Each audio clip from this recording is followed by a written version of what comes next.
no resulta paradójico en modo alguno, ¿no?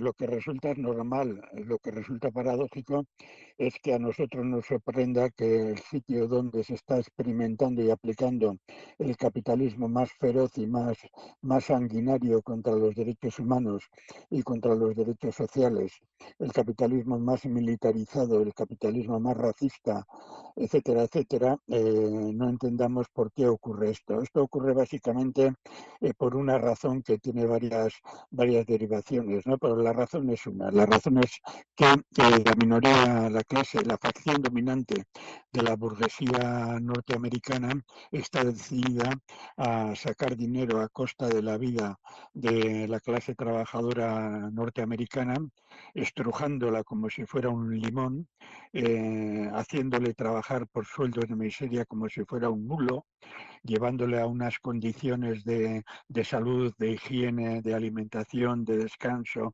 etcétera, como si fueran esclavos modernos, y más brutalidades que no da tiempo a detallar, por ejemplo, con respecto a la educación, etcétera. ¿Todo para qué? Pues todo para qué, para tener dos grandes objetivos, ¿no? El primer objetivo es tener un poderosísimo ejército que pueda obligar a Eurasia, o sea, China, a China Popular, a la Federación Rusia y a Irán a que se plieguen, se pongan de rodillas, ¿no? Y aparte de esto, obligar a Venezuela, obligar a Cuba, obligar a Nicaragua, obligar a toda nuestra América para que también se pongan de rodillas, ¿no? Este es uno de los objetivos, pero este objetivo es inseparable del otro, enriquecer lo máximo posible al 0,1% de la población norteamericana, para que siga acaparando y siga dirigiendo esta empresa pirateril de saqueo, ¿no? Eso es la razón de fondo. ¿Qué ha ocurrido? Pues que ahora, y concluyo rápidamente, que ahora el gobierno republicano ha decidido, entre comillas, ahorrar 42.000 millones, que es una parte de otra cantidad mayor que ya está programada para varios años, y eso ha supuesto que también significativamente la comida, la alimentación, la sanidad, la educación, el transporte, la calidad de vida y por tanto la calidad de felicidad humana se estén desplomando a una velocidad increíble para como mínimo 42 millones de población norteamericana, la parte más empobrecida de todo, ¿no? De toda la población. Y esto, y concluyo que ha hecho que muchos de los trabajadores de las grandes líneas aéreas y de las pequeñas líneas aéreas se encuentren sin dinero, estén sobrecargados. Pero también dentro de esta lógica ha ocurrido que desde el año 2019, cuando hubo el anterior cierre, 2019 hayan disminuido el número de controladores aéreos en 400 para todos los aeropuertos norteamericanos, para 40 importantes aeropuertos norteamericanos, pues prácticamente 10 controladores, dicho por media, 10 controladores de cada aeropuerto han disminuido desde el año 2019.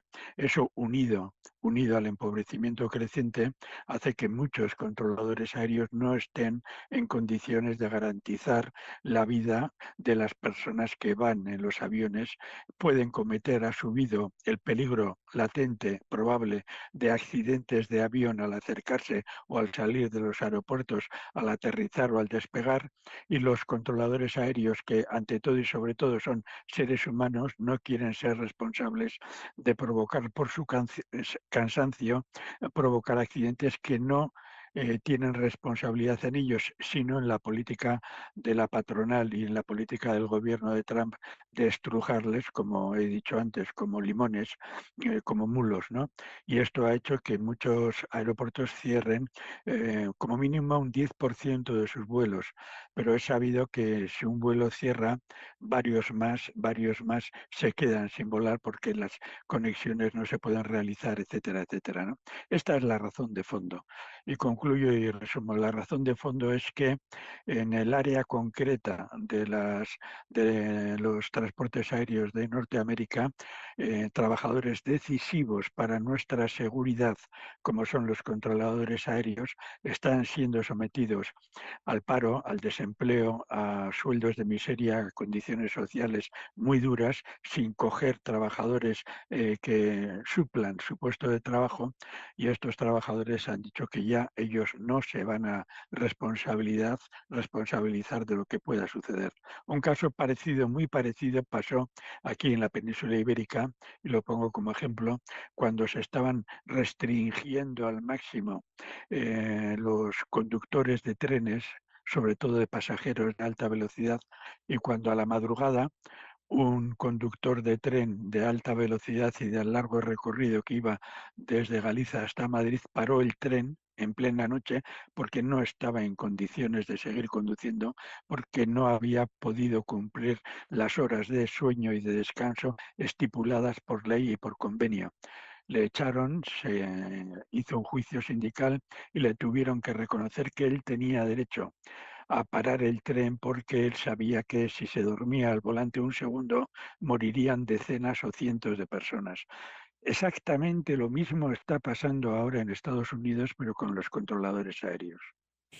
No se detiene nunca. Este caso lo que ha hecho ahora el Estado norteamericano, el Estado federal, pero eso lo hace en estos momentos, lo están haciendo muchos estados súbditos de Estados Unidos, lo que ha hecho ha sido retroceder para atrás y retroceder para atrás dejando toda esa área de la salud, toda esa área de la educación, del transporte, etcétera, etcétera, en manos privadas, en manos de las empresas privadas, ¿no?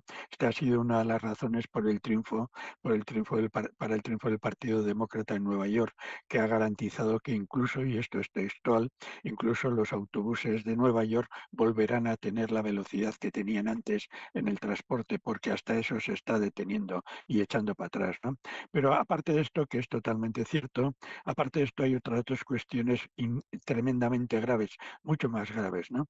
Una de ellas, y precisamente porque coincide con lo que hoy está comenzando la reunión para ver cómo se empieza o se recupera o se ahonda o se profundiza o se avanza en la lucha contra el desastre apocalíptico del calentamiento global, Estados Unidos y sus peones en el mundo, la extrema derecha, los negacionistas, pues prácticamente están boicoteando esa reunión, ¿no? Estados Unidos ya se marchó del Tratado de Kioto, etcétera, etcétera, ¿no? Y la reunión que empieza hoy. Eso está suponiendo que Estados Unidos, para ahorrar precisamente para armas, para ahorrar para sus multimillonarios, le importa un pepino no solamente la salud de la población norteamericana a la que tratan como esclavos modernos, sino también la salud, la salud ambiental de la naturaleza, que hay que hablar de salud de la naturaleza porque la especie humana es parte de la naturaleza, ¿no? Y la está boicoteando descaradamente.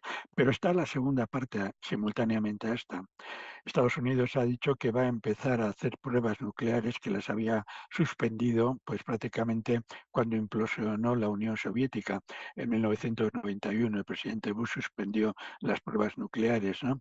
Desde el año 2020 Estados Unidos, y esto requiere una inmensa cantidad de dinero, lo que voy a decir, desde el año 2020 el Pentágono empezó a estudiar en secreto la necesidad urgente de volver a reactivar su fuerza atómica de destrucción. Estados Unidos sabemos que gasta más en el ejército y en la destrucción atómica, más del doble que lo que gastan Rusia y China, ¿no? ¿A qué es debido esto? Pues a dos razones básicas, ¿no? Una vez que tiene que poner en marcha la industria de la matanza, lo que en términos vulgares se llama el complejo industrial militar, pero realmente es la industria de la matanza humana, y lo tiene que poner en marcha porque en los momentos críticos eso es lo que ha salvado al capitalismo norteamericano, las guerras. Hubo una declaración famosísima de Roosevelt a finales del siglo XIX cuando dijo que Norteamérica lo que necesitaba era una guerra, y muchas declaraciones en ese sentido, ¿no? Bien, entonces tiene que hacer eso y para hacer eso tiene, como he comentado, sacar dinero de cualquier parte. Pero eso ¿por qué lo hace? Por dos razones también, ¿no? Una, para contentar y para animar a la industria de la matanza humana que invierta masivamente, no en mantequillas, sino en cañones, no en hospitales, sino en tanques, no en escuelas, sino en bombas nucleares, y eso sabe que va a reactivar una parte de la economía norteamericana, pero solo a una parte y muy pequeña, y a la vez simultáneamente, como he comentado antes, para ir donde Venezuela y decirle, Venezuela, arrodíllate, entréganos todas tus riquezas, danos tus recursos tremendos, danos la Amazonía, danos todo esto, danos la fuerza de trabajo de tu pueblo. ¿Por qué? Porque le hice el premio Nobel de la Guerra, que es la señorita esta, ¿no? Y esa es la lógica del imperialismo norteamericano.